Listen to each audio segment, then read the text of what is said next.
Hello, guys. Before the story starts, I want to tell you that my previous channel has been hacked, and this is my new channel. Please support and subscribe this channel. Let's start the story. I came home early and heard my girlfriend laughing about her affair.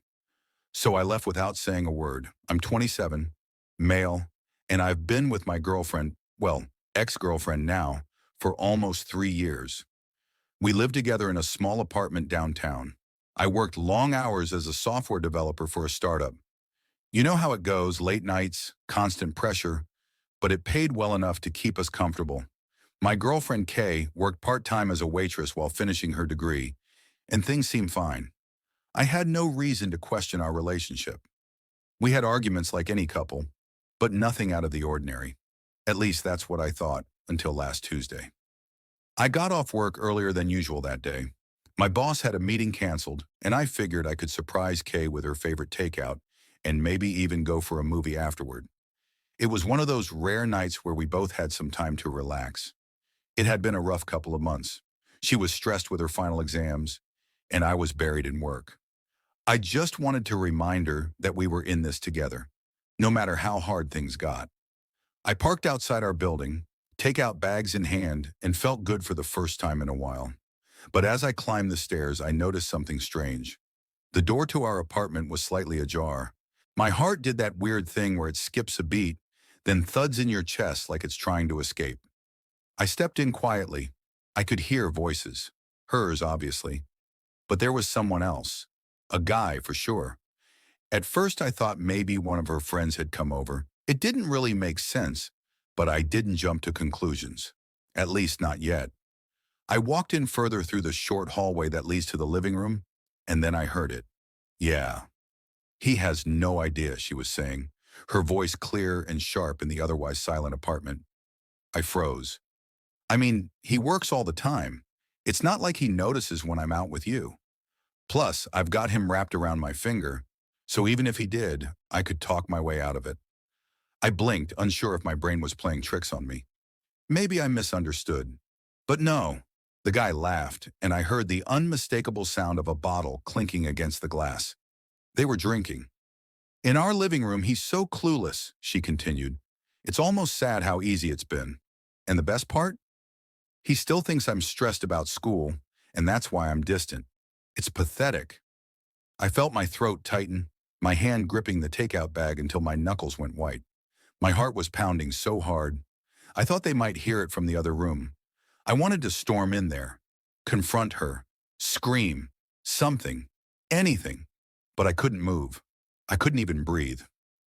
Well, the guy said, his voice dripping with arrogance, as long as it works out for us, who cares, right? It's not like you're ever going to get caught. That was it. That was the moment. I felt the world split beneath me, like someone had pulled the floor out from under my feet. I didn't know who this guy was. Maybe one of the guys from her classes, maybe someone she worked with. It didn't matter. What mattered was that she'd been cheating on me for God knows how long, and she was sitting there laughing about it, like it was some kind of joke. I thought about barging in, screaming at her, throwing them both out, demanding answers. But then something stopped me. Maybe it was the fact that they didn't even know I was there. Or maybe it was the realization that whatever confrontation I had wouldn't change the fact that the person I loved, trusted, was a complete stranger to me now. So I left. I turned around, quietly backed out of the apartment, and closed the door as gently as I could. I couldn't risk them hearing me. I don't know why. I walked back down the stairs, got in my car, and drove off. My hands were shaking, my vision was blurry, and I felt like I was suffocating. But I kept driving. I didn't go home that night. Hell, I didn't know where home was anymore. I ended up at a friend's place, someone Kay didn't know about, so she couldn't track me down easily. I just crashed on his couch without saying much, staring at the ceiling, my thoughts spiraling into this dark abyss. The next morning, I blocked her everywhere. On my phone, social media, email, anything you could think of. I didn't even tell her why. I wanted her to feel what I felt for that split second when I heard her voice laughing about me like I was some idiot who didn't know any better. I wanted her to realize that I was gone, that she couldn't explain it away, that she couldn't manipulate her way out of it. The first few days were chaos. She tried calling a million times, texting me, emailing me, sending messages through mutual friends, even showing up at my office. My phone would buzz constantly from all the unknown numbers she tried to reach me through. Every message started the same: confusion, then apologies, and eventually desperation. Why? One message started. Please, let's talk. I can explain everything. It's not what you think. I love you. I didn't respond. I couldn't. Because how do you respond to someone who can betray you so easily, then try to twist the narrative as if you've somehow misunderstood the very clear betrayal you overheard? I wasn't misunderstanding anything. It was crystal clear. She wasn't just cheating on me physically. She was humiliating me behind my back. She had no respect for me as a person, as her partner. More time passed. I kept getting messages through our mutual friends, asking where I was, telling me that Kay was freaking out, crying, desperate to talk. They didn't know the full story, of course. I hadn't told anyone what I'd heard that night. Why would I? It was humiliating enough that it had happened. I didn't need to share it with the world. Then about a week later, something else happened. I found out who the guy was. He wasn't a friend from school or work. He was one of my coworkers. That's right. The guy sitting there in my living room, laughing about how clueless I was, worked in the same office as me. I don't know how I didn't see it before. Maybe I'd seen him around Kay a few times, and I just brushed it off because I trusted her. But now it all made sense. The way she always asked about him, mentioned him in passing like he was just part of some harmless story from my work life. She'd even suggested we invite him out for drinks once, but I never thought much of it. And then, to top it all off, I found out that he had a girlfriend. So not only was Kay cheating on me, but this guy was cheating on his girlfriend too. It was like some twisted game to them. And here I was, sitting on the sidelines being played like a fool. I thought about confronting him at work, but I realized something. He wasn't worth it. She wasn't worth it. I was done with both of them, and dragging it all out into some big dramatic showdown wouldn't make me feel better. It wouldn't change what had happened, and it wouldn't fix the betrayal. A few days later, Kay showed up at my friend's place. She must have figured out where I was staying for mutual connections. She was pounding on the door, crying, begging for me to open up. My friend asked me what I wanted to do. I told him to let her in. When she walked in, she looked like a mess. Mascara running, eyes red and swollen, her hands shaking like she was scared. I didn't feel sorry for her, not in the slightest. She started with the usual: apologies, promises that it was all a mistake, that she was confused, that the other guy didn't mean anything, that it was just a moment of weakness. But the more she talked, the more I realized she was still manipulating me, still trying to control the narrative. She didn't even fully admit to the affair at first, instead saying things like, "It wasn't like that, and I never meant to hurt you." Finally, I cut her off. "I heard everything," I said, my voice eerily calm, even though my insides were boiling. "I was there that night. You didn't know, but I was there, listening to you laugh about me." Her face turned pale, and she stopped talking. For a second, I thought she might faint. She knew. She knew there was no way out of this now. I stood up, walked to the door, and opened it. "We're done," I said. "There's nothing left to say." She tried to protest, tried to rush toward me, but my friend stepped between us. She broke down in tears right there in the hallway, begging, sobbing, swearing that she'd never do it again, that she loved me. But I was done. I had nothing left to give her.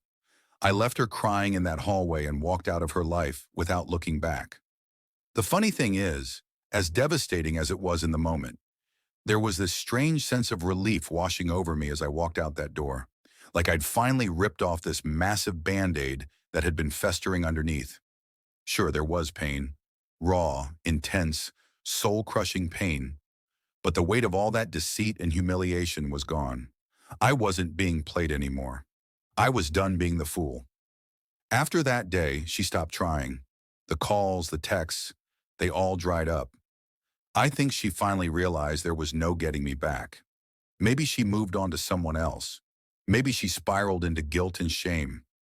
I don't know. I don't care. What mattered was that I was free from her lies. But the guy, the one from my work, that was a different story. See, I thought about leaving the job altogether. But why should I? Why should I uproot my life because of their selfish decisions? I wasn't going to let them ruin everything. I was good at what I did, and I had a future at this company. So I decided to stay. But that didn't mean I was going to let him get away with it. The next week, I walked into the office like normal, head held high, acting as if nothing had changed. But it was impossible not to notice the tension. He avoided me like the plague. Whenever we crossed paths in the hallway or in meetings, he'd look anywhere but at me, like he was expecting me to blow up at him any second. I didn't give him the satisfaction. I went to HR instead, quietly, calmly, and with every piece of evidence I needed to make sure they knew what kind of person they had on their payroll. It wasn't just about me. It was about the other people in the office. His girlfriend, who also worked in the building, by the way. Turns out office affairs weren't exactly on the company's list of acceptable behavior, especially when it involved lying and manipulating people you worked with. The fallout was brutal. His girlfriend found out before HR even had time to deal with him. News spreads fast when people whisper behind closed doors. By the end of that week, he was gone, fired, reputation trashed. And me? I kept my head down, focused on my work, and made damn sure no one thought I was the type to be messed with again. I didn't feel like a hero, though. There was no sense of victory in any of this.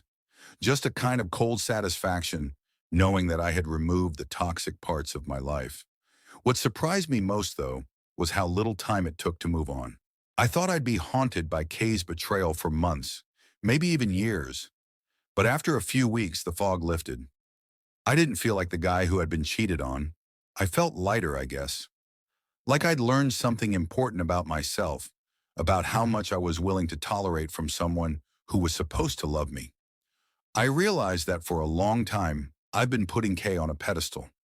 I thought she was this perfect partner, and I'd ignored all the red flags. The nights she'd come home late with half-baked excuses.